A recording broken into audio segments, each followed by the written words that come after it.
که تاسې په یو دفتر او یا دولتي اداره کې کار کوئ، که مو رئیس یا بل د امر خاوند درته ووایي که فلانی کار دې ترسره نه کړه، د دندې یا وظیفې څخه به دې ګوښه کړمه، په عامه اصطلاح چې منفک به دې کړم، په داسې حال کې چې تاسو دغې دندې یا کار ته جدي اړتیا لرئ.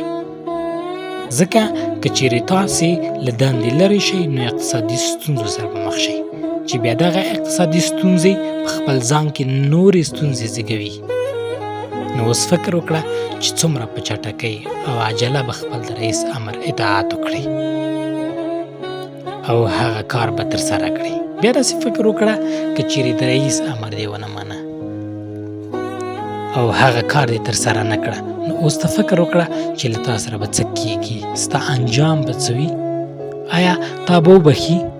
آیا دغه رئیس ستا په کوچنیو اشتباهاتو به پرده واچوي؟ زه یقین لرم چې ستا ځواب نه دی.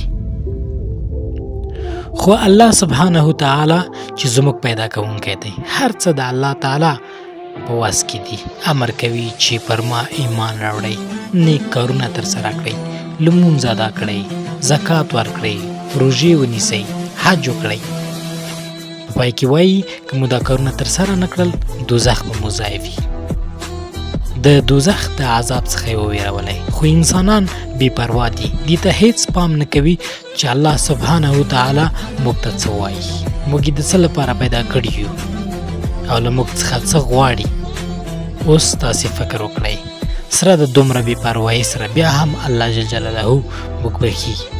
که ته څومره بې پروا شي، الله سبحانه تعالی بخښونکی دی او د خپل بنده په مشکلاتو او ستونزو کې نه اچوي.